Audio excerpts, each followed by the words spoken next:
Hey guys, Coach Leah here, MoneyWise Mom, and I help busy adults just like you take control of their finances because the struggle is real. And if you were with me last week, I shared that this week we would be doing a live walkthrough, a really practical application of how to get your budget from a bank statement to one that really is aligned with what matters most to you. We're still going to do a version of that, but I'm actually pivoting for something that's really real and vulnerable for a lot of people right now. There is a government shutdown taking place at this time, and there are people all over the nation who are struggling to make ends meet. They are struggling to figure out what bills to pay next, and one paycheck can make a difference in staying afloat and facing crisis and catastrophe. So I'm going to actually speak specifically to some of you out there who might be dealing with this right now. And it's so important to me to give you practical application. So I figured I would just take today and treat it like a coaching session for any of you who don't know where to begin and you're drinking from a fire hose. You open your bank statement and it scares you to death because you don't know how to decide and prioritize what to pay next. What do I need to do? So this is inspired actually by a friend's post that I saw when I jumped online just to kind of decompress a little bit. And then I saw the weight of what she shared that she's going through, and it just hit heavy on my heart. And I know that what I'm going to share today isn't going to solve everybody's problems by any means, but what I'm hoping is that some of what I'm sharing might give you a glimpse of hope or just some tip that maybe you didn't realize you could apply to your situation that actually might help. So we're going to go through turning something from a bank statement to something that you can actually digest and see how some of those decisions can be made to create a little bit of extra cash flow. It's not going to take away all the problems, like I said, but hopefully it softens the blow. So I'm going to get out of the way and we're going to get started. What I want to start with is a bank statement. So this is a mock bank statement. This is not what your bank statement or your credit card statement is going to look like when you download it from your app or wherever you log in. What it's probably going to look like is something a lot uglier. Let's pick one here. I'll pull this over. It just looks like a bunch of numbers and it's hard to make sense of any of it. You've got information there you don't really care about, an ID, that's a transaction ID. You've got your account that it came out of, the amount, the balance that's there at the time, what's the card number, et cetera, and then you have the transaction date. So what do you do with this? That's the hardest thing, is getting it from this to something that actually makes sense. So the first step in that is I did this just to make it easier to follow me. What you're going to be able to do is, if you're not an Excel person or a techie person, you can get out a piece of paper and a pen or a pencil and write down transactions. If you start with a month's worth of transactions, it's more digestible. When you're on your bank statement website or your credit card website, you can also select a range of dates. So if you choose that you want to look at 3 months in one shot, you can do that too. I always recommend a little bit longer than a month if you can, just because it helps catch some of those anomalies or those things that aren't part of maybe every single month. At least looking back 3 months gives you a good chance of, okay, what's the average that I'm spending here? So what I did is I just basically categorized really high level. When you look at your transactions, they're going to be a lot more detailed in the description, but you're going to know what they are for the most part. Is it a gym membership? Is it groceries? Is it a coffee stop? Gas fill up? Is it a paycheck? Is it a retirement contribution? Is it a utility? That's what this is meant to do, is just be a little bit more digestible so that we can use it for the illustration. What I want you to focus on is grouping these transactions. And I also want to highlight that on the left here, I have them split up by weeks. Your bank statement is going to have specific dates, but they're going to apply to a particular week in the month based on your paycheck. So you can see that I'm just splitting this up based on when the next paycheck comes in. So week 1 is paycheck 1, week 2 is paycheck 2. You can even do that exercise where if you print your bank statement, draw a line when you see a new paycheck come in, because we're going to turn that into something in the next step. Your main priority right now is probably figuring out, what do I pay first? What do I pay next? What can I pause? What do I have to pay attention to? How can I create extra margin in my month? And when you're in a crisis, there are some things that may end up falling through the cracks, and it won't be ideal. You might have to miss a payment if you just simply don't have the money. But I'm going to take you through some thought process. I'm not a financial advisor. I'm a financial coach, a money coach. I help you handle your everyday finances and coach you through the thought process of how to make decisions to help align your money with what matters most to you. And when you're in a crisis, it's hard to do that. So the first step here is just at least creating some organization with your bank statement or your credit card statement. The next thing you're going to do, we're only going to cover the high level first step here, which is identify your monthly bills, the things that are coming in, and if you miss them, you'll get a penalty. That's a way to think about a monthly bill. If I miss it, will it get canceled? Will I get a penalty? Or will I face a foreclosure or repossession in case of a mortgage or car payment? Then just label everything else as everything else. You can do this in an electronic format, or you can do it on paper. It doesn't matter. Whatever works for you is the best. So go with what works for you. Once you get a little bit of clarity around the breaks in your month between paychecks and the categories, is it a bill or is it everything else? The next step, because this is still really hard to digest, you wouldn't be able to tell me off the top of your head, how much did I spend in groceries? Because you're spending groceries every week. Same thing. How much did I spend on coffee? Some of these numbers are just even numbers for the ease of the illustration, but this is very difficult to digest and budget off of this view. A lot of times we let all of our income come into just the main checking account, and our expenses, all of our transactions come out of there too. So it's all the noise of your month in one place, and that's a lot to try to make sense of.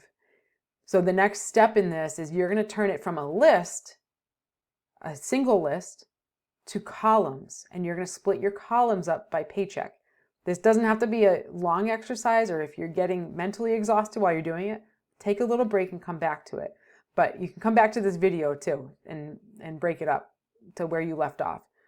So once you turn that into columns, it's going to look a little something like this.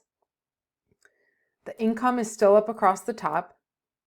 And like I said, bills and everything else. So jumping back to the new view, I've got bills and everything else. You'll see that I still put details in here because as I wrote down a bill, I just labeled what that bill is all the way down until I got through all my bills. It doesn't matter what they are, just list them. Doesn't matter what order they come in the month. Now you're going to also do the same thing with everything else. What if you got a lot of it and it's too hard to figure out your categories, just list it out if you have to, and you'll figure out categories later. In this case, groceries covers everything. Food, whatever you're getting at the food store. Think of that as whatever you're getting for your daily needs outside of fast food, like coffee and restaurants. Same thing. List all the money you spent on groceries. If you went twice in 1 week, group that together. So it doesn't matter what order they are on the list. In this case, household's way at the bottom, and it is in week 2. Household is for things that, decor, replacement of stuff, maybe something I liked around the house. It's not your toiletries and basic necessities. These are extras. So once you do that, you're going to get a better idea of what does each week's cash flow look like. This is not moving forward yet. This is just getting a snapshot of what did the most recent month look like, because I need to make some decisions going forward. You're doing a quick look back so you can pivot and make some serious decisions about next month, especially if you're not sure how many paychecks you're going to get or if they'll come in. This will not fix it all if you have no money coming in, but I want you to feel empowered to make some decisions with what you can make. So you'll get a snapshot. This is your draft. In this case, this is going to be the emotional part, is you may see that you're overspending. And that overspend is probably going onto a credit card. In this case, you're still making your credit card payments, but what you're spending on top of that is still above and beyond. So you're continuing to spend more than you make. And if you're missing a paycheck, it makes that issue even feel heavier and makes it worse. So the next step we're going to do is talk about what can we do to at least get you to ground zero if you can with what you've been spending, and then make decisions on how to prioritize if a paycheck doesn't come through. So we'll make the first attempt with the paychecks you're expecting, hoping that they're coming through. And then we'll do another round of what to do if you're missing a paycheck. What do you prioritize first? Maybe you might be missing 2 paychecks. There's people who've been working weeks without a paycheck. And I know that's a serious crisis. So I just want to offer the little bit of help that I can. What you'll do with the next step is start to decide, how are we going to first get this budget to a zero-based budget? How do we get this to ground zero? Meaning every dollar that I make has an assignment, and I need to make some decisions about how to not overspend that $335. Because at first it looks like you're doing well. The money you make minus the expenses for that week leaves you with $710. That amount rolls up to the second week because you haven't spent it, and you add the next paycheck, spend all your expenses and pay your bills, and you're left with $935. That rolls to the next week. Spend all your money that you need to spend. You're left with $540, and it seems like you're going to be okay until you see the bigger ticket item like a mortgage or a rent payment. And all of a sudden, when daily life comes in, you find yourself a little bit short, and that's how easy it is to get on credit cards. So we're going to transition to a zero-based budget approach. How do we get this number to zero? So we're not overspending. We're spending. We have a spending plan for every dollar of income that we're expecting to make. That's step one. So same view once again. I've added a couple extra categories for giving, saving, and spending, just to isolate it a little bit, because when you're thinking about how you spend your money, you're usually doing it in 3 categories: giving, saving, and spending.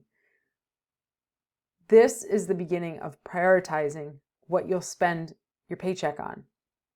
You can spend your paycheck on giving, you can spend it on saving, and you can spend it on spending, your bills and daily living.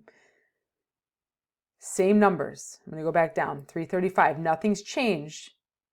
But what we're going to do is, in this column, this getting out of debt, I'm repurposing this from another workshop that I did. So getting out of debt is now going to be breaking even. This is the goal here. We need to just break even. This is a zero-based budget. Let's make a plan. So first you have to look at the list and say, what's flexible? What can I reduce or eliminate to get that negative $335 to zero? I'm going to look at the list, and the first thing I'm going to go after is the things that I've labeled as wants. So I've just added a couple extra categories. You can argue, and some of these are defendable as needs in some cases, but these are the topics that typically fall into wants. And you could even argue cell phone, some aspects of it can be reduced if you're on an unlimited plan. But the first thing you have to look at is, will I be able to pay the things I really have to pay while still sustaining some of these nice to haves? And if that's not the case, you might have to start looking at getting rid of some of these temporarily, or sharing the expense with somebody who's willing to share it with you. So I'm just, for the sake of the illustration, we're going to get rid of the things in the category that are wants, because those are the easiest to hit. I don't want to reduce my grocery budget just yet. I might. I'm not ready to give up anything else, but I am willing to give up these. You might not be. Then you have to look at the rest of the list and say, what are you willing to trade off to get yourself to zero overspend? That means you're not going to continue going into debt if you get your spending plan to this point. So when I scroll down, this is the original, making the change I just made. I've reduced the difference to $280. So I need to still find $280 that I can reduce my spending in. And I'm going to go after the things that I think are pretty quick hits. This person's hitting up a coffee spot, $5 a day on the way to work. is $25 a week. Just weekdays, that's $100 a month. Immediately, we're going to say we can make coffee at home and absorb a bag of coffee in the grocery budget. So we're going to make that 0. Restaurants. If you're in a crisis and you're really struggling to put food on the table, you need to eliminate restaurants. Your friends will understand unless somebody else is paying. Let's look at what else. You can't get rid of your credit card payments. You can maybe negotiate a delay in your car payments if you're in a real crisis, and we'll talk about that. But for now, you still have to pay these bills. Here's an area, though, cell phones, where you have the option to be unlimited for a higher price, and a lot of plans offer a by the gig price. This might mean a hard look. If you're covering expenses for your family, they might need to have to help chip in for that expense. When we were getting out of debt, it was my son and I gave him a data budget, and we were by the gig, and it was $12 a gig. This might sound ridiculous for some of you, but we went to 2 gigs. I had a gig, he had a gig, and we just were on Wi-Fi. I worked from home. I was able to do a lot from home. Where he was able to connect to the Wi-Fi, and we made it work. So we got a $70 bill down to 24, but let's assume maybe you have 3+ people in the family. Let's just assume you can get that down to 40. Oops. Okay, so now, oh, that was it. Look at that. So a few changes actually, and you got yourself to a point where for now, you can sustain yourself based on the income you have. If you're in a situation where you lose a paycheck, that's a lot of money to try to find when there's not a lot of areas that you can immediately pull the trigger on. You can't get rid of your mortgage. There's some things you can do, but you're going to be in a situation where, okay, how do I prioritize this? Something's going to fall off the list. It's just a hard truth. You have a variable income right now. What do I put first? This is where it helps to know why you're doing this, what you're doing, and the reason for prioritizing it the way you are. So we're going to put the top of the list. I am a firm believer in trusting God with my finances. If I've been giving, I'm not using that as the first place to cut expenses. I want to encourage you that if you have not yet tried to invite God into your finances and trust Him with your finances, if you're giving to church and you're in a tight spot, don't cut that as your first expendable expense. That might be an opportunity. You can have a conversation with the church and say, hey, I'm in a place of hardship. I don't want to stop tithing or giving, but I'm in a place where I'm struggling and I could use a hand. Churches have benevolence funds too, where they can often help people that are in true hardship. Have a conversation with the pastor. They might be able to refer you to other resources too. So this is where it becomes important to get over that discomfort and share a little bit about what you're going through, and you'd be surprised at who will rally around you and help. So we're going to skip this line for now. Saving, if you're contributing to a retirement account and you're not able to put food on the table, there's some things in your paycheck that you can't immediately eliminate. If you have health insurance, you can't always make adjustments. You can sometimes, but retirement is the one that's flexible. If you need to make a temporary change, that change will be effective within the next paycheck usually.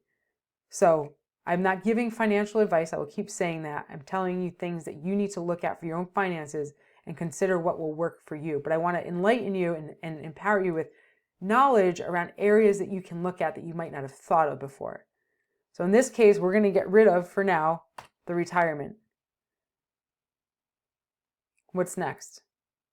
We need to think about our 4 walls. These are the bills, but what are the 4 walls? Are these all equal priority?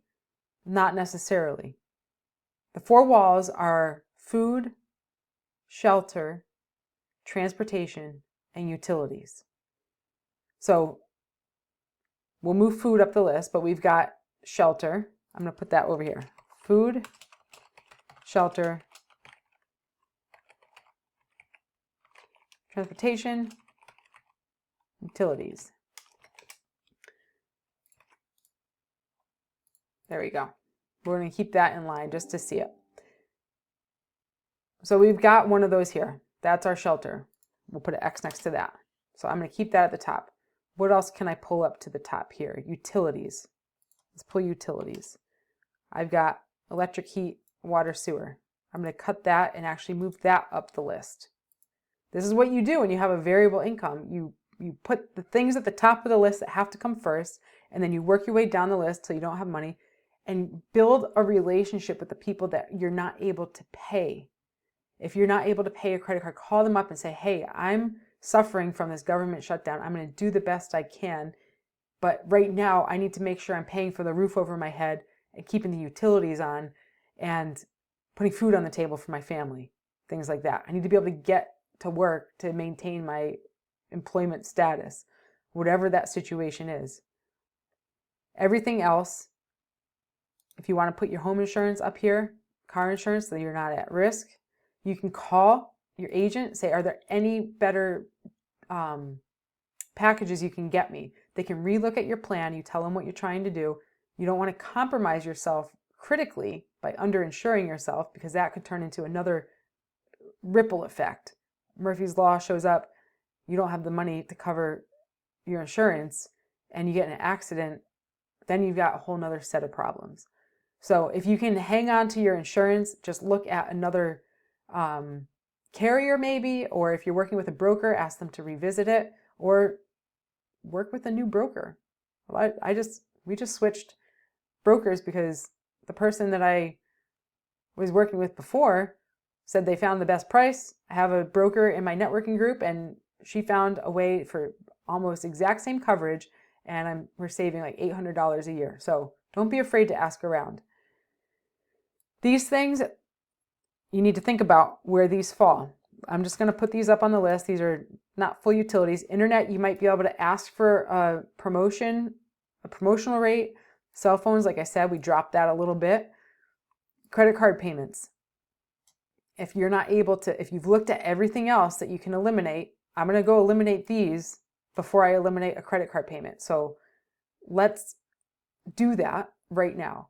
If a birthday comes up, sorry, we're going to have to do a homemade gift and write a heartfelt card and maybe write a letter about the person of all the wonderful things that you think about them, because sometimes that's more gold than a material gift.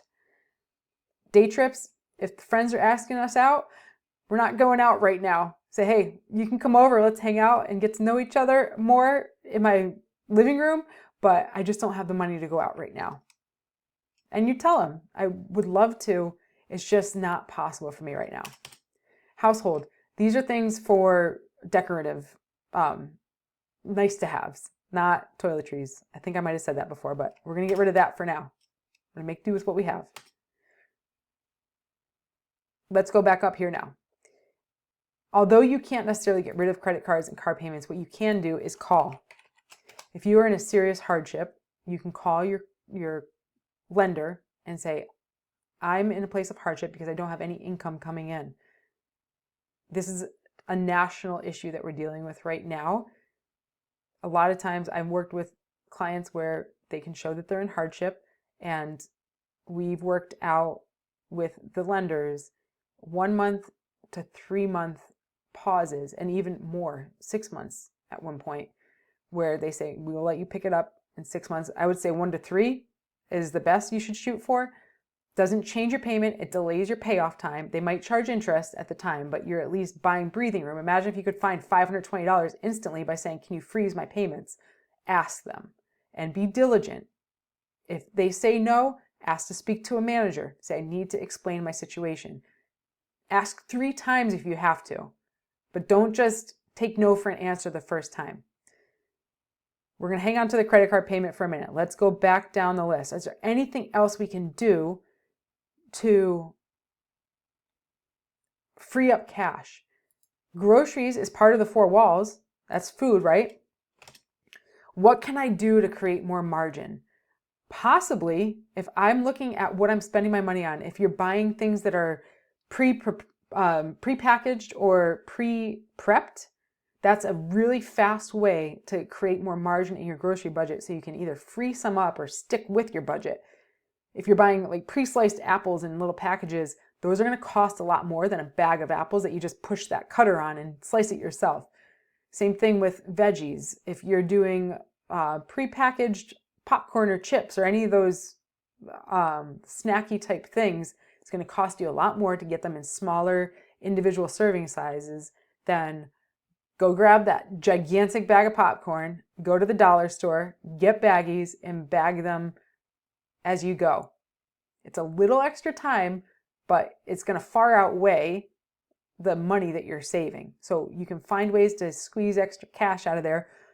And while I'm thinking about it, you can hop into the description after, or you can jump to my website, moneywisemom.com.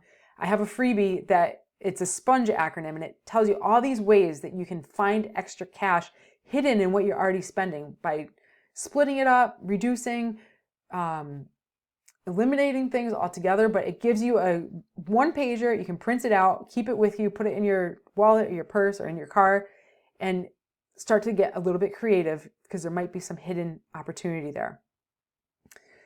Same thing with transportation, hidden opportunity. You might think, yes, that is transportation. That is one of the 4 walls. I'm not going to get rid of that. But are there opportunities for you to work from home any extra days of the week? Are there opportunities for you to carpool at all? Share carpooling. Say, I'll do 2 days, you do 2 days. Get creative. Is there an opportunity for you to take public transportation a little bit more? If the weather's nice, could you ride your bike to work? Could you do something that will help reduce this expense? And the same thing, oil changes or maintenance. There's sometimes lower packages, not the premium version, but you can opt for the lower cost version of the service that you need. Oil changes a lot of times are $80, so this is the cheaper version. But let's say we're going to reduce the $800. I'm going to give myself a budget. This might not be realistic for your situation. I'm doing this for an illustrative purpose. Let's just say we can get it down to let's say 200 a week. I'm going to commit, not 200 a week. Let's say 175. 175 times 4. I'm going to commit to trying to cut $100 out of my monthly budget. Still not making all the difference, but it's getting you closer so that you're not burying yourself in a hole with way more credit card debt when you can't pay for these expenses. Let me jump back up. I need to jump back up because I forgot about your utilities. What you can do, this might look high for you. I don't know if it looks low for you.